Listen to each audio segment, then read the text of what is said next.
नमस्कार, प्रतीक्षा रेसिपीजमध्ये आपले खूप खूप खूप स्वागत आहे।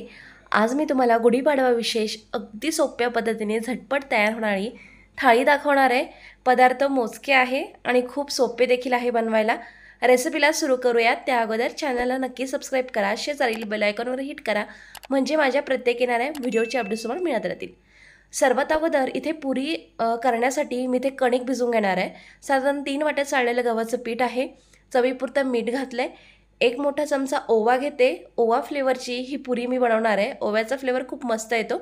हातावर ओवा चोळून यामध्ये घातला म्हणजे त्याचा जो सुवास आहे तो आणखी एनहान्स होतो। यामध्ये थोडं थोडं करत पाणी घालत आपण याचा छान घट्टसर गोळा मळून घेणार आहोत।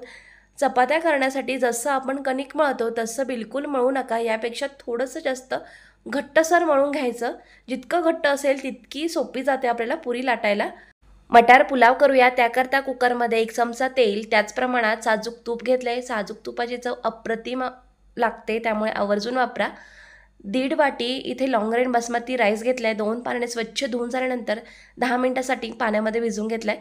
यामध्ये एखाद अर्धे मसुराचे दाणे दिसत असतील तर बेबी फोटो शूट करताना यामध्ये मसुराची डाळ मिक्स झाली आहे, हरकत नाही। तेल गरम झालंय। 1 मोठा चमचा जिरं घातलंय। जिरं छान तेला तुपावर फुलू द्यायचं आहे। त्यानंतर 2 तमालपत्र टाकलेत। 1 मोठा तुकडा दालचिनीचा आहे आणि काजूचे काही काप आहेत। काजू हलकासा लालसर होईपर्यंत आपण ह्या तुपावर खडे मसाले परतून घेणार आहोत। त्यानंतर तांदळातनं पाणी निथळून घेतलंय आणि हे तांदूळ आता मी कुकरमध्ये तेला तुपावर परतून घेणार आहे। सोबतच अर्धी वाटी फ्रेश हिरवे वाटाणे घेतलेत। ताजे वाटाणे नसतील तर भिजवलेले वाटाणे देखील वापरू शकता। चवीपुरता मीठ घातलंय। आता 1-2 मिनिटांसाठी ना चांगले हे तांदूळ आणि वाटाणे मी परतून घेणार आहे। त्यानंतर यामध्ये आता आपण पाणी घालणार आहोत। तर बघा, 1 वाटी जर तांदूळ असेल ना तर तुम्ही याकरता 1 किंवा सव्वा वाटी पाणी घालू शकता। तर इथे मी आता 2.25 वाट्या पाणी घालणार आहे, कारण 1.5 वाटी हा तांदूळ आहे। ह्याच वाटीने मी तांदूळ मोजून घेतला होता। 2 वाट्या आणि आणखी मी पाऊण वाटी म्हणजे असं 2.25 वाट्या यामध्ये पाणी घातलंय, कारण वाटाणे देखील शिजणार आहे त्यामुळे यामध्ये 2.25 वाट्या मी पाणी घेतलेलं आहे। एकदा छान पाण्याला उकळ येऊ दिली आहे आणि त्यानंतर प्रेशर कुकर आता लावून घ्यायचं आहे। तर साधारण मीडियम फ्लेमवरती 1 शिट्टी झाल्यानंतर दुसरी शिट्टी होण्याच्या अगोदरच मी गॅस बंद करून घेणार आहे। असं जर केलं ना तर परफेक्ट प्रेशर कुकरमध्ये ना पुलाव बनवून तयार होतो, अगदी मोकळा सुटसुटीत होतो। पाण्याचं जर योग्य प्रमाण घेतलं आणि कमीत कमी शिट्ट्या करून छान हा भात शिजवला सांगितल्याप्रमाणे तर छान पुलाव तयार होतो कुकरमध्ये सुद्धा। आता कुकर एकीकडे शिट्ट्या होत आहे। आपण इथे मटाची उसळ तयार करून घेऊयात।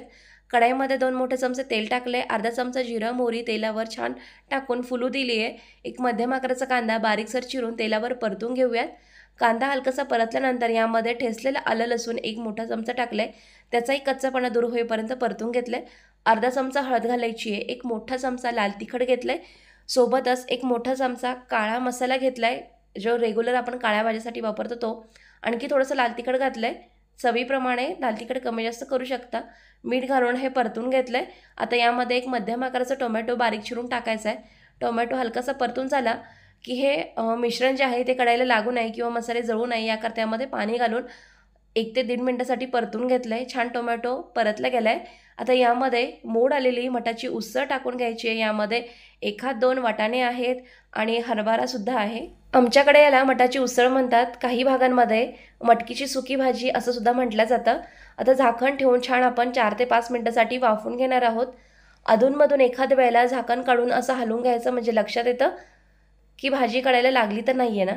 मठ शिजत आहे तोपर्यंत इथे आपण कोबीची भाजीची तयारी करून घेऊयात। कोबी बारीकसर चिरून घेतलाय, 3 वाट्या भरलाय। यामध्ये चवीपुरता मीठ घालायचं आणि मीठ छान कोबीला आपण चोळून घेणार आहोत। यामुळे कोबीला जे काही पाणी आहे, मॉइश्चर आहे ते रिलीज होईल आणि असं चोळून घेतल्यामुळे ना कोबीची जी पानं आहे ती सुद्धा सुट्टी झालेली आहे। यामध्ये आता जसं मावेल तसे यामध्ये चाळलेलं बेसन पीठ घालायचं आहे। साधारण 1.5 वाटी मी इथे बेसन पीठ टाकलंय। रंग येण्यापुरती हळद घालायची आहे। आवडीप्रमाणे लाल तिखट घातलंय। अर्धा चमचा गरम मसाला आहे आणि बारीक चिरलेली कोथिंबीर टाकली आहे। ओवा अजिबात विसरायचं नाही, कुठलीही भाजी असू द्या ओव्याची चव किंवा फ्लेवर खूप छान येतो। पुन्हा एकदा 1 चमचा ओवा हातावर चोळून यामध्ये टाकलाय। आता सुकं साहित्य अगोदर चांगलं मिक्स करून घ्यायचं, कारण कोबीला बऱ्यापैकी पाणी सुटलेलं असतं आणि अगोदर त्याच पाण्यामध्ये हे चांगलं मिक्स करून घ्यायचं आणि गरज पडेल तसं वरतून आपण यामध्ये पाणी टाकणार आहोत। ही भाजी जी आहे ना ती मी नरम बनवणार नाही आहे, छान खमंग कुरकुरीत मला ही भजी हवी आहे, त्यामुळे यामध्ये सोडा घातलेला नाही आहे किंवा जास्त पाण्याचा उपयोग केलेला नाही आहे. बेसन पिठाचं जास्त पातळसर बॅटर तयार केलेलं नाही आहे. आता भजीसाठी बॅटर तयार आहे. तोपर्यंत इथे मटाची उसळसुद्धा छान वाफवून किंवा शिजवून तयार झाली आहे बघा. छान मस्तपैकी रंग आला आहे. अगदी शेवटी यावर कोथिंबीर पेरली आणि तयार आहे मस्त चमचमीत अशी आपली मटाची सुकी भाजी किंवा मटकीची सुकी भाजी. आता इथे आपण बटाट्याची पुरीसाठी भाजी तयार करून घेऊयात. अगदी सोपी आहे बरं का. कढईमध्ये 2 मोठे चमचे तेल गरम केले. अर्धा चमचा यामध्ये जिरं मोहरी टाकली. एक तमालपत्र आहे तेलावर छान फुलू दिलं आहे.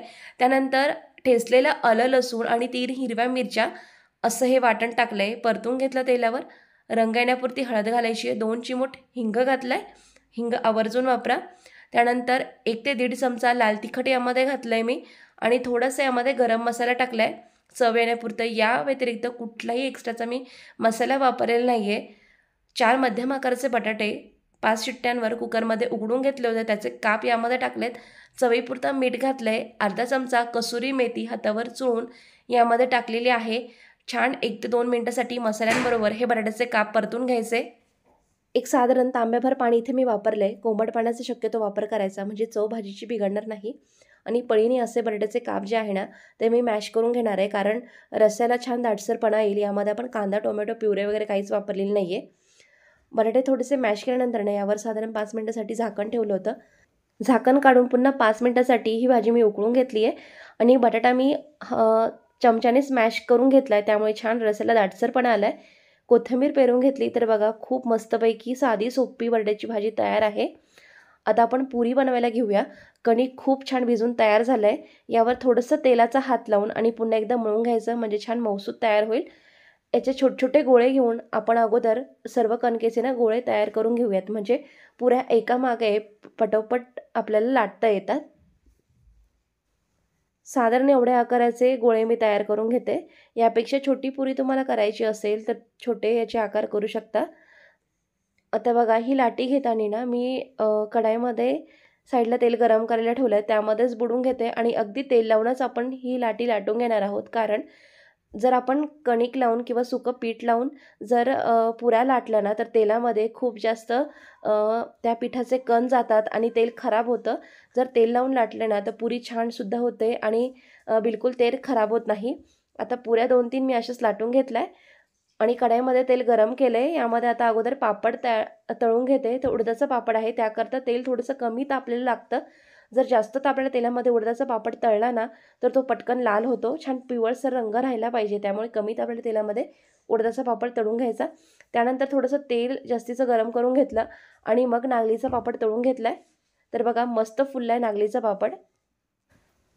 शक्यतो पुऱ्या तळण्या अगोदर ना जे पापड कुरडई आपल्याला तळून घ्यायची ना ती अगोदर तळून घ्यायची आणि लाटलेली पुरी बघा तेलामध्ये मी तळून घेणार आहे. तर तेल थोडंसं कमी तापलेलं असल्यामुळे ना बघा मला डबल वर खाली उलटपलट करून ही पुरी तळावी लागली. पण असो, खूप छान सुरेख मस्त लालसर रंग आला आहे.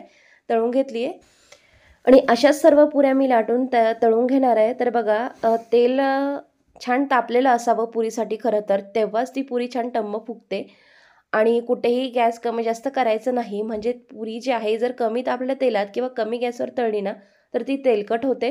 त्यामुळे मध्यम तापलेल्या तेलावर आणि मध्यम आचेवर सतत एका पाठोपाठ जर पुऱ्या तळल्या तर त्या छानच होतात.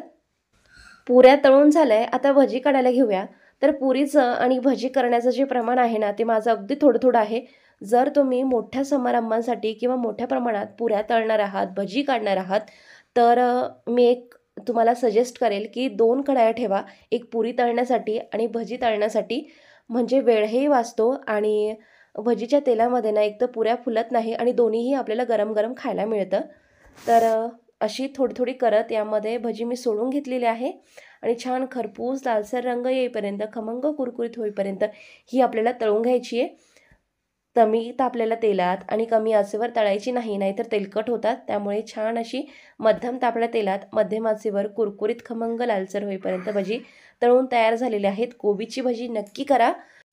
कांदा भजी तर नेहमीच खातो, कोबीची भजीसुद्धा छान होतात. आता आपण सर्व पदार्थ बघितले, राहिली गोष्टी पुलावची. तो बघूया आपण प्रेशर कुकरमध्ये कसा झाला आहे. अगदी सर्व रेसिपी होईपर्यंत, सर्व भाज्या होईपर्यंत कुकर छान थंड होऊन तयार झाला आहे. त्यामुळे भात अगदी तळायला बसून राहिला आहे. पण बघा खूप छान मोकळा सुटसुटीत झाला आहे. मोकळा करून घेते मी.